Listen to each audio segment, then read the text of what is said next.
Ain't built for this, boy, I do this shit. You can't fuck with me. I been the GOAT, all I drop is dope. You can't fuck with me. I know it hurts, but watch me while I work. You can't fuck with me. Let me say it again, hope you comprehend. You can't fuck with me. I know they hate, but still ain't no debate. Ain't no can't fuck with me. Ain't never flop, they put me at the top, cause you can't fuck with me. I got the juice, yeah, I'm making moves. You can't fuck with me. I do my thing, bitch, you know the name. You can't fuck with me. All right. So today's episode is not gonna be what I planned it to be, but it is what it is. We got a new guest on the show, and we in a new spot. But first, I'm gonna let my guest introduce himself. I'm Jeremiah Body. I'm a resident of Jackson. Been living here over 30 years, almost since I was born, actually. So yeah, that's about all. And we are at the famous Country Squire cigar shop. And shout out to them for letting us use their space. Even though, as you can see, we had seats for a few more people, but things come up, it is what it is. They may or may not join us in the next few minutes. But what brought this on, I don't know if you remember, a couple weeks ago we were in the lounge and having this conversation about what Jackson needs to, I don't want to say go back to what it used to be, but I mean to really live up to its potential. Right.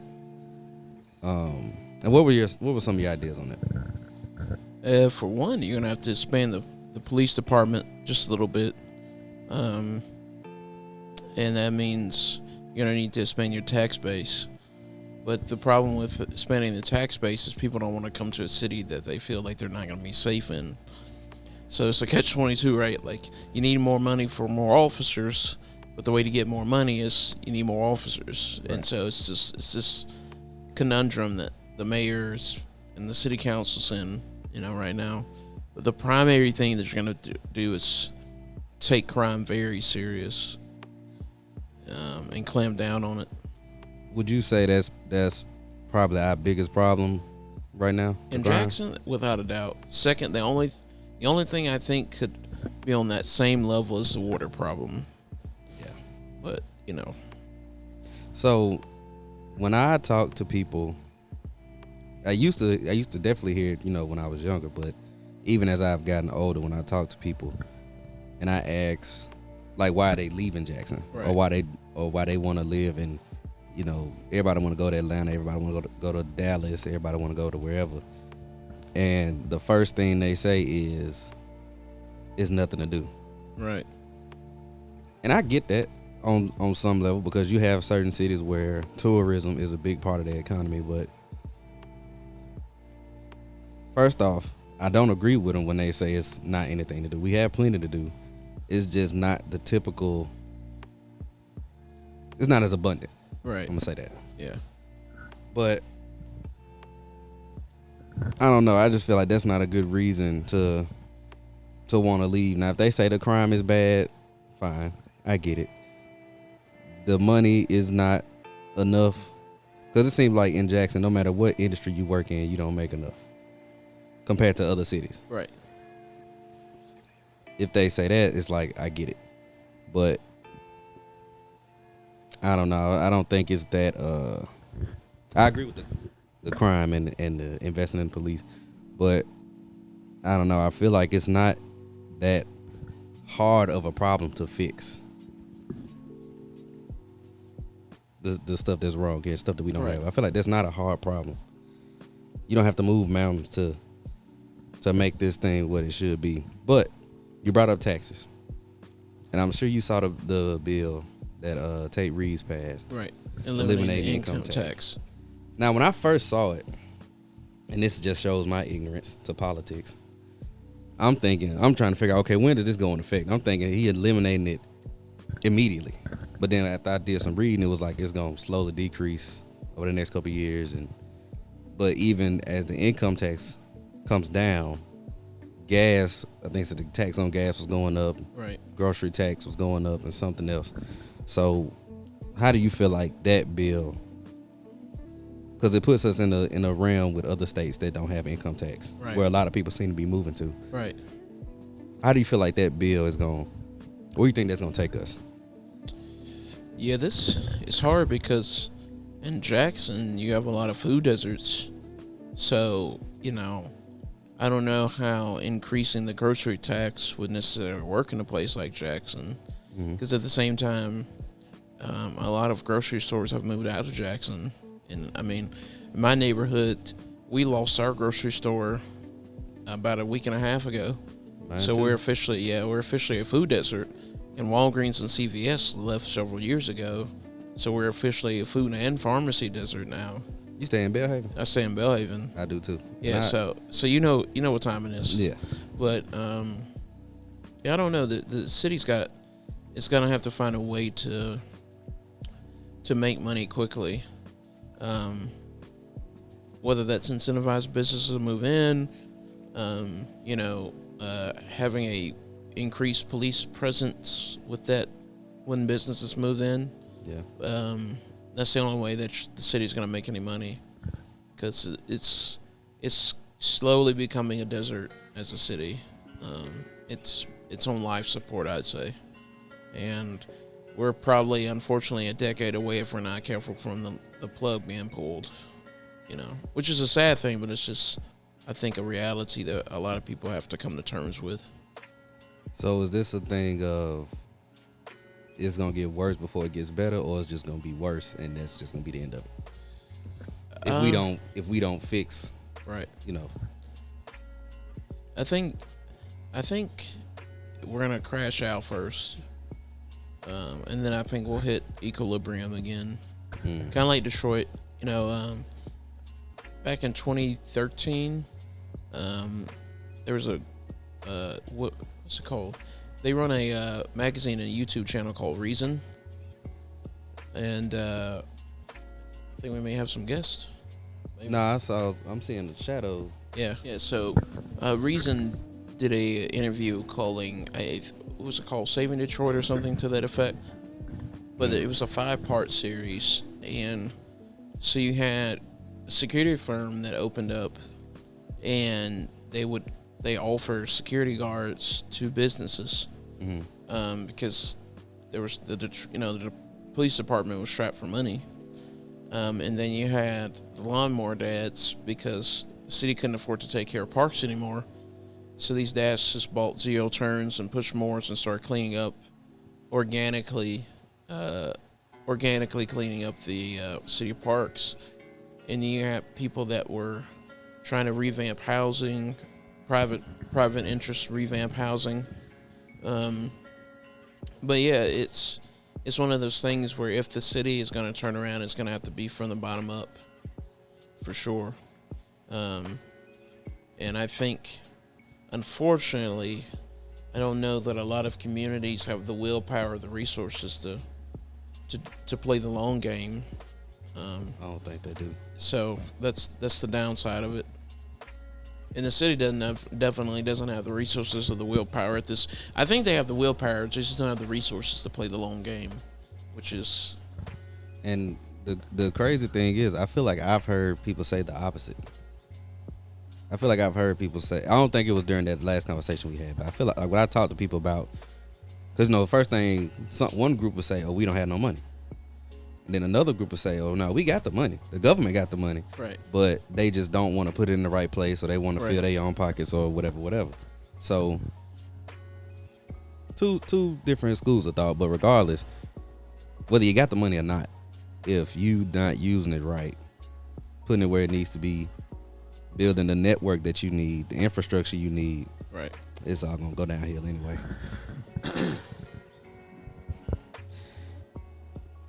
And sidebar, when that grocery store left, I went in there like maybe a week or so before they closed.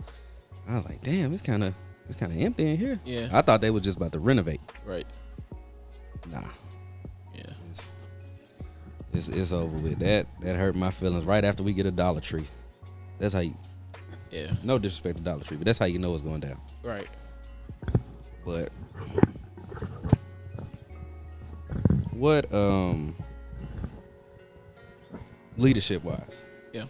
Because I do remember one thing we said last time was our current mayor does not have the relationship with the governor, Right. and like the people that's over the county and everything that he should, to start bringing some of that money, some of that opportunity to Jackson. Right. I don't know how true that is, because when you talk to people who are not aware of what's going on, the first thing they say is, "Oh, they don't want Jackson to be da da da da," Right. because we such a black city. And you know, you look back at the historical context of that. But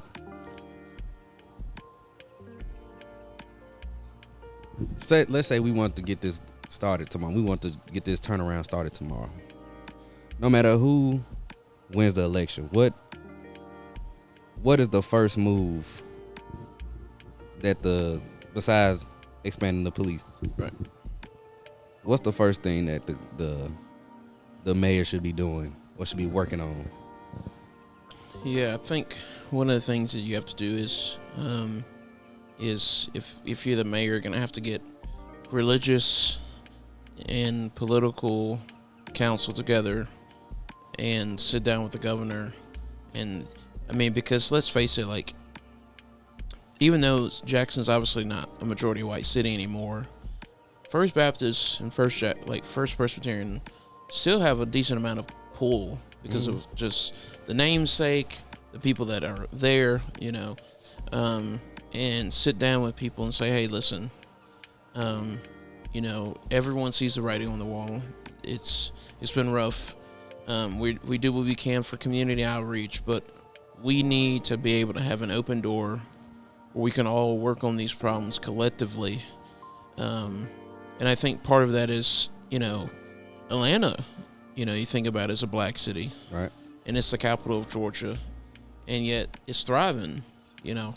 And a lot of that has to do with this city incentivized black businesses to come there back in the late 80s, early 90s. And so it became this kind of mecca for people to come there.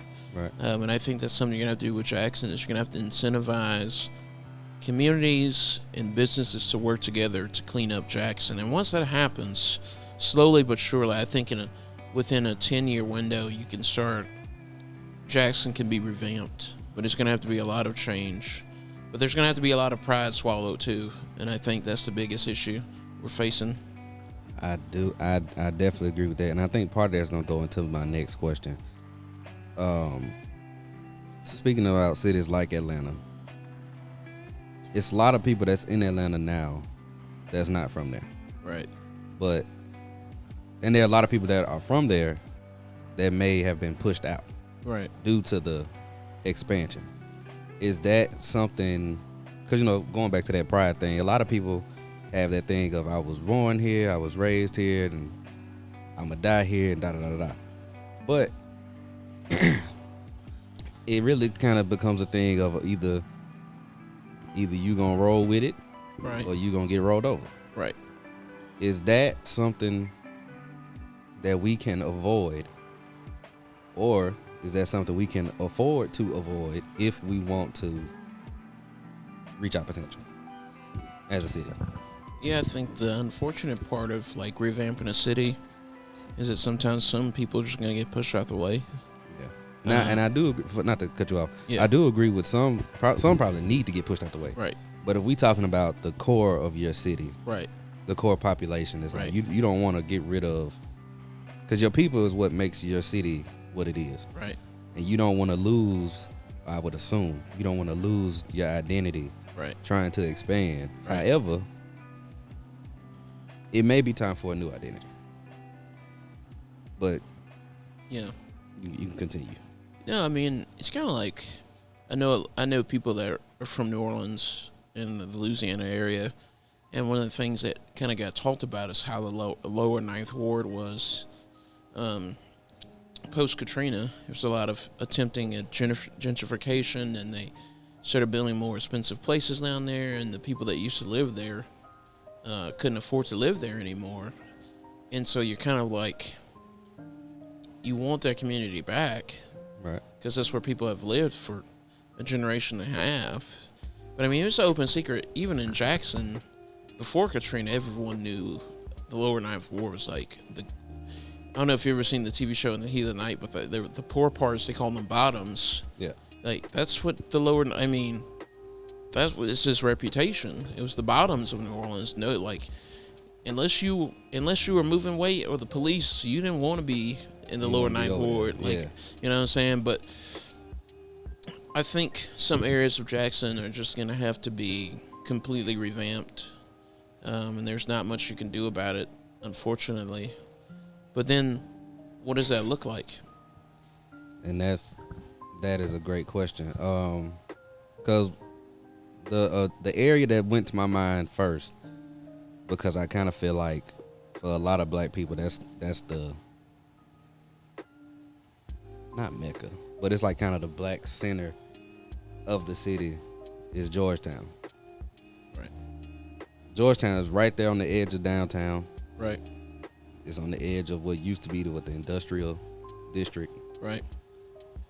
And if you gonna revamp all of that, bring money, bring businesses, bring whatever, a lot of those people are in that group that you're talking about that is not gonna be able to. They're not gonna afford to live there no more.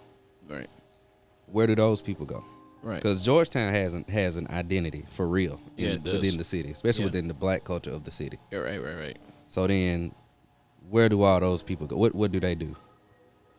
Or as a mayor, if I'm thinking, okay, I want to focus on this area, do I have my hand on trying to make sure that these people are good? Or even if I'm trying to find them jobs, so that they can stay and they can afford it and all that, or is it just like, well, I don't know what to tell you. You got to figure it out. Right. If you got the money to stay, Stay. If you you don't, don't, Right. peace. Right. But then you push those people out. They go off into West Jackson and South Jackson, highly black, if mostly black populated areas with the same conditions. And it's just, you spreading, you pushing all these people further and further out. And you done lost half your city. Right. That's something that you're gonna have to really contend with. But at the same time, you're gonna have to clean your city up, and that means, as the old folks used to say, church, you either get right or get left. Yeah. And I think that's the unfortunate part of cleaning up a city that's in the condition we're in, is that unfortunately you're gonna have to make some hard choices, and it's gonna mean some toes are gonna get stepped on. Some people are gonna get offended. But at the same time, you don't want to be a tyrant, just pushing the poor people around and pushing them out. Yeah. Because what you don't want to do is to basically turn West Jackson and South Jackson into large ass ghettos.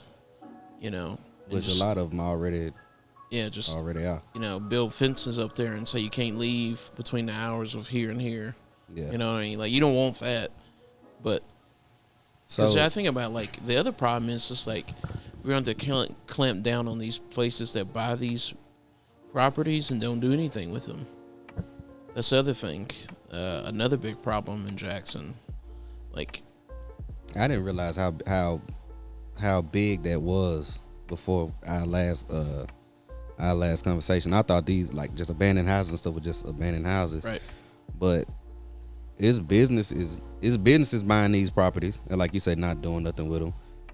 And then it's private owners buying them. Right. They'll come to you, say, or whoever selling, saying, yeah, I'm gonna buy it and fix it up and flip it or whatever. Right. And now it's been sitting there for 10 years. Right. And you ain't put a doorknob on the motherfucker. And it's like, right. But you buying up more and more and more, pushing these people out, and you just got it. Eventually, it's just a big ass empty lot. Right. But going back to the cleanup part, because I had this thought. So I'm gonna blend it with your first thought. Right. With the taxes. I mean, with the police. Number one issue. Did Dom come back in? He back there. He might be back there. This is our Caucasian brother and Jeffrey. How you doing? So like you said, the number one problem is crime. Right. The people that commit most of the crimes are the people from these areas, these poor areas, these low income ghettos, all of that stuff. And they're committing these crimes because the economic opportunity is so low. So, instead of pushing the people out, could you possibly provide opportunity for those people to have some sort of economic growth and take away some of the incentive that comes with crime? And maybe that helps. Because, you got some people, they just going to do what they're going to do. And you got to handle it how you handle it. Right. But, like, you got some people that's doing it as a means to an end, not necessarily just because that's just what they want to do. Right. So, is that a possibility of something that could work? Yeah, but I mean, the thing about when it comes to economically incentivizing people, right? Mm. Then the question becomes, will that be enough? And will people actually commit to it? Because, I mean, you can, there's one school of thought, you build it and they will come. Right. Okay, if that does work, you want to keep doing that. But what if you build it and they don't come? Then what happens? And that's, that's something that I don't think a lot of people think about. But yeah, I mean, and then the other thing, the real question is, does poverty breed crime, or does crime breed poverty? And I think you could make an argument for either. But I do think if you could have alleviated a lot of poverty, you could push people away from crime. Yeah, that's been my thought. Yeah. If everyone was some level of prosperous, a lot of the crime would go down, because you don't have, I'm not even gonna say prosperous. If everyone of the majority could just live comfortably, Right. that would take away a lot of the urge to rob people, to sell drugs, to kill people, whatever, however you getting your ill-gotten gains. It would take away some of that urge, because it's like, what's the point? My bills are paid, my fridge is full, my lights are on, Right. gas in the tank, Right. kids taken care of. I got everything. I can go whatever my field. I can go and pursue more if I want it. Right. But it's not a thing of, I gotta sell these drugs. I ain't gonna eat tonight. Right. I gotta go rob such and such. I won't have this, and it's just. I'm going back to your point. I agree. If you take away the poverty, or some of it, that'll definitely take some of that. That'll definitely knock that crime down. Right. And then, because at that point, if you committing crimes, you're doing it for the hell of it. Yeah. And those will be the ones that you can get up out of there. For sure. You're gonna have to clamp down on these YNs for sure. Oh yeah, they doing it for the love of the game. Yeah. Yeah, nah. Yeah. But that's a whole different breed. I agree with that, and it's a shame, because every generation, from at least my grandparents, Right. to my younger siblings and my cousins, it's like when they get to a certain age, it's these young folks just da da da da da. Right. And that group get to a certain age, and it's these young folks. And now I'm at the age where I'm like, these young niggas tripping. And Over nothing. Because I remember when we were coming up, like, and I said this the last time we had this conversation, like, from a religious standpoint, I can't condone murder, right. because I believe all people are made in the image of God, and so they're worthy of dignity. But I also understand, like, if you play the game, you accept all the rules and the consequences. And it used to be like, you kill somebody, it was like, they stole from you, they killed one of your friends, you told them don't come back, and they did. Like, there were rules to the game, you know what I'm saying? And I'm not condoning the game, but I'm saying, like, if you step into that world, you know what comes with it. Yeah. Everyone was cool with it because, that's how it was. Now, yeah, you got people shooting each other just because, you said something to me wrong, or you disrespected me, and now I gotta up the score, and it's like, okay, well, to what end is that? And then a lot of it don't even be disrespect. It's well, sometimes it's disrespect. Right. Sometimes it's I'm looking for trouble. Right. So now anything you say, Right. I'm gonna take that as disrespect Right. because I want this to go left. Right. And then you got some people. So I be on X, formerly known as Twitter. I've seen videos. It's no altercation. It's no type of animosity, no nothing. And people just going around killing each other. Like I said, just for sport, like they hunting, Right. damn near. Those type of people. When I say, like I've gotten to the age where I'm saying these young dudes crazy, I don't think we was doing that at that age. Of course, I wasn't in the streets like that. Right. And I knew people that were, but hell, even they wasn't going around just looking for niggas to kill. Right. They might be looking to fight. Right. And then you win, you lose, whatever. We might fight again tomorrow. But nah, all that shooting and all that craziness. Right. Nah. This is But the problem is that you don't have places for people to come and for all that to be distilled. Like, the YMCA, when I was coming up in West Jackson, had summer programs for young people. right. And you gave them a place to come for, 8 in the morning to 5 or 6 in the evening. You could do your homework there. You could, all this other stuff. Even in Byram, you have the courthouse back in the day for all that.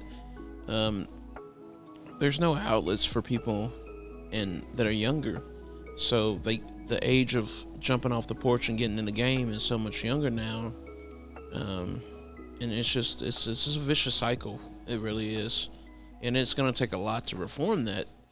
But if they don't want to change, you have to bust some heads. I mean, you got to give them an ultimatum. Either gonna do right, and if you're not gonna do right, we're gonna make life so bad for you, you're gonna want to do right when it's all said and done. And so, I mean, that's the problem, And you see that down even in Mexico, where people have gotten tired of the cartels. Yeah. And what you don't want to have happen, and this is what I'm afraid of, is communities start taking justice into their own hand and cleaning up the street themselves, because you definitely don't want that. But So I'm not gonna say he's my favorite mayor, but the favorite one I like to talk about is Frank Milton. Yep. That man was on demon And time. how would Frank Milton handle these YNs? He'd be tearing down their trap houses. Like he was back then? The thing about it is, when it comes to like policing now, I think a lot of it has been because of the last 10, 11 years, because of the incidences with like Michael Brown, George Floyd, and all these other things. People are afraid of being rough. And it's like, no, in some cases you got to be rough.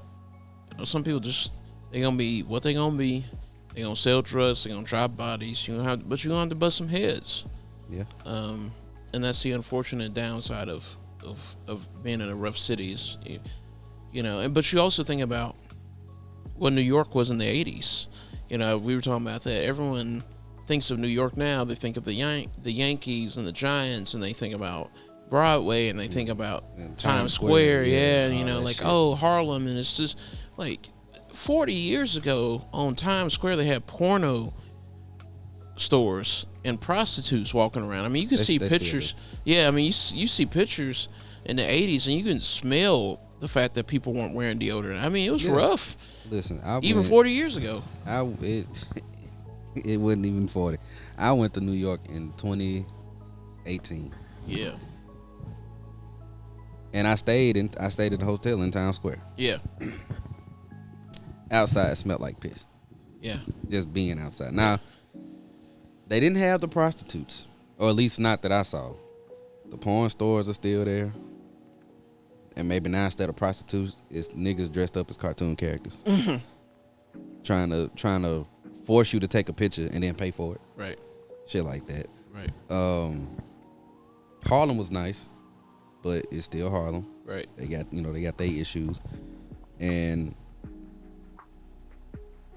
the people that I was with had that vision that you talking about of New York, and I feel like I saw it for what it was, and that's why I just don't care for it. That was a tangent. Back to these young niggas. And to build on what you said about the police, some of the police being scared to be rough. I think that's a part of it. But also because of the events of the past decade or so, you have a lot of people who are, their first mindset now is to fight back. Because they think every situation is gonna be like that. Right. Which leads to the situation being like that, because now the cop is gonna say, "Oh, you non-compliant. I'm fearing for my life, whatever," and that's hurting the situation even more when it comes to policing. Right. That makes people not want to be police. For one. The people don't want the police to help, and then, you got the wrong people becoming police, not doing their job, right, being crooked, right, whatever the. Yeah, man, I do agree, man. You gotta make an example of some people. Matter of fact, I saw a video. I want to say it was yesterday. A dude was talking about. He was on another podcast talking about the police, not the police. He was like, people in getting arrested in Jackson. It's like no matter what you did, you gonna get a bond. Right. Because the city need the money. Right. So you got people who walking. They didn't kill 2-3 people, and they walking around here with ankle bracelets or something on, still doing whatever they was doing before they even got arrested. Right. But then you go to Clinton, you go to Madison, you go to all these other places. Yeah, they don't lay down for that. You gonna go sit down for a minute. Yeah, a hot minute at that. Yeah. Right. And I ain't gonna put that under corruption, but it's like, do we need the money that bad? It seems to be the case. I think the other problem, and I use this as an example, I think it was the early 2000s when Baltimore's crime was really bad, and the city police, along with leaders of the community, gathered up pretty much all the big kingpins, and they're like, listen, we can't win the war on drugs. That's beyond our power. But what we can do is do something about the bodies, Yeah. And either y'all gonna help stop dropping bodies, or we gonna make life unbearable for you. That's it. Those are your only two options for it. And I think that's something that you need to do in Jackson. So you need to get all these street gang leaders together and say, hey, listen, drugs is what it is. It's always gonna have a market. You're always gonna have customers and sellers. It is what it is. But y'all need to do something about these bodies. And if not, we gonna be in your neighborhood day and night, from the time your feet hit the bed to the time your head hit the pillow. Yeah. I mean, your feet hit the floor to the time your head hit the pillow. We gonna be on your asses like white on rice. Yeah. You know what I'm saying? We gonna be waiting for you at every corner. Waiting on you to come out the house. Right. We just waiting to get the text message to come break your door down. I mean, you have to be like that. Yeah. And I think a lot of that can be fixed. But again, you're going to have a city and a mayor and a police chief with the willpower. I think the police chief understands the predicament he's in. Yeah, I'm sure he does. I just don't know if those above him understand this or have the stomach or the willpower to really do what needs to be done. Now, and this may be where resources come in, or like connections. Say the mayor and the chief come together and say that's what we gonna do. We finna start busting heads. We finna start making examples, et cetera, et cetera. Do we have the number of police that are qualified? Right. And well, basically that's it. The number, the qualifications, the training. Do we have what we need, the resources, whatever it may be, to do it cleanly. Some things have to be dirty, but what I mean is the least amount of innocence being affected negatively as possible. I think the answer to that's no. But I mean, that's where the relationship with the governor comes into play, because if you can get him to expand Capitol PD, you know, because let's face it, I mean, we all know people like even the YNs try to say clear of Capitol PD because they know what time it is when them boys show up. Them of us, those guys show up. Hey, listen, we not talking, we not having no conversation. Ain't like what you doing here. It's okay. So this what you want to be on demon time? That's cool. That's all right. I got We on demon time. We on demon time too. We on demon time before you even woke up this morning. We were hoping that you acted up. You know what I'm saying? But like I said, you made my day. right? Yeah. You know what I'm saying? I was bored. Then I got that phone call. I knew I was gonna have fun today at the office. You know, but that's what you really need. Truly, that's what you need. Unfortunately. And you know, and I'm a, cause I know you said you ain't only had a few minutes. I'm gonna wrap it up right here. And we gotta shut it down. You're right. I feel like it's a shame that, cause you know, a lot of Capitol PD is black. Right. But even as a black person, when I don't feel no safer, cause I still feel like they still the police. And you know, just the relationships with blacks and police.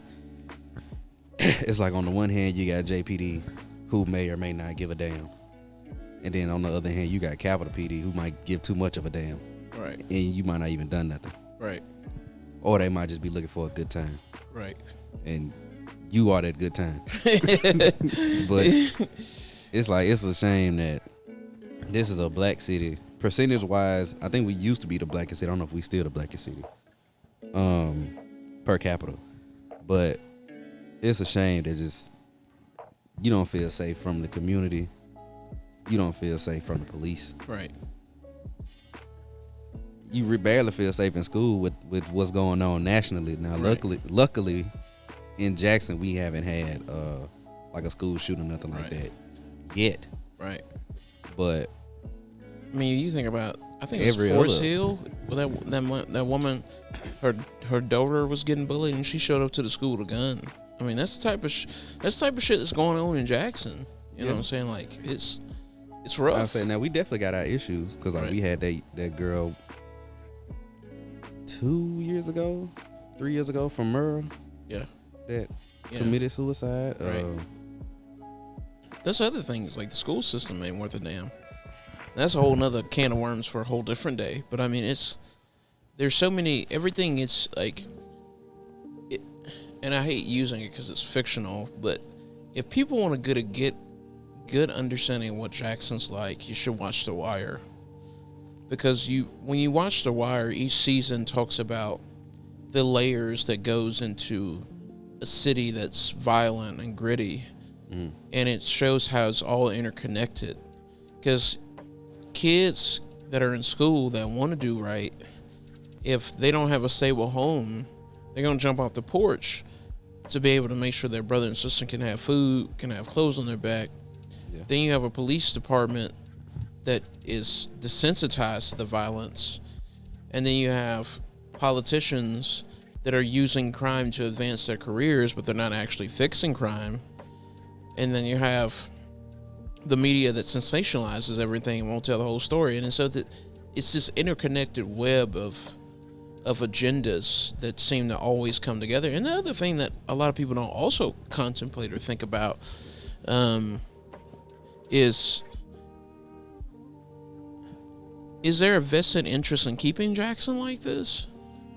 You know, if you want to go that route. And if so, what's the angle? I'll say, now we can definitely get into some conspiracy, but I don't think we got the time for it today. No, we definitely don't have the time for that. Cause I might have a few. Right. There's not just Jackson centered, but that is something to think about. Right. But we'll say that for part 2 when we have more people. For sure. If you want the people to find you. Tell the people where they can find you. Well, I work in a Havana smoke shop on I-55, so if you ever want to come through and buy a stick, I'm always happy to help. And I also hang out here at the Country Squire, so, you know. Any social media? No, I don't want to be found that easy. Gotcha. Gotcha. I'll be out there sometime on social media. I don't want all of them. Yeah, I don't want to be that easily found. Shout out to Havana Smoke Shop. That's probably they're tied for second place. Yeah. As far as my favorite shops in the area so far. Yeah. I will say it's an RN convention almost daily. So if that's your crowd, that's your crowd. We ain't got no YNs. Nah, so it's a 0 YN zone. But if you want to come to an RN convention with some old heads that's gonna shoot the shit, they're gonna give you wisdom and just be a good time, that's the place to be, man, for sure. But yeah. Shout out and thank you to the Country Squire once again. Shout out to the manager Dominic for letting me come and waste his time. Not waste his time. But for letting me come and record for a couple hours. Yeah. And yeah, we'll see y'all next time. And now, folks, it's time to say goodnight. We sincerely appreciate your patronage and hope we've succeeded in bringing you an enjoyable evening of entertainment. Please drive home carefully and come back again soon. Good night.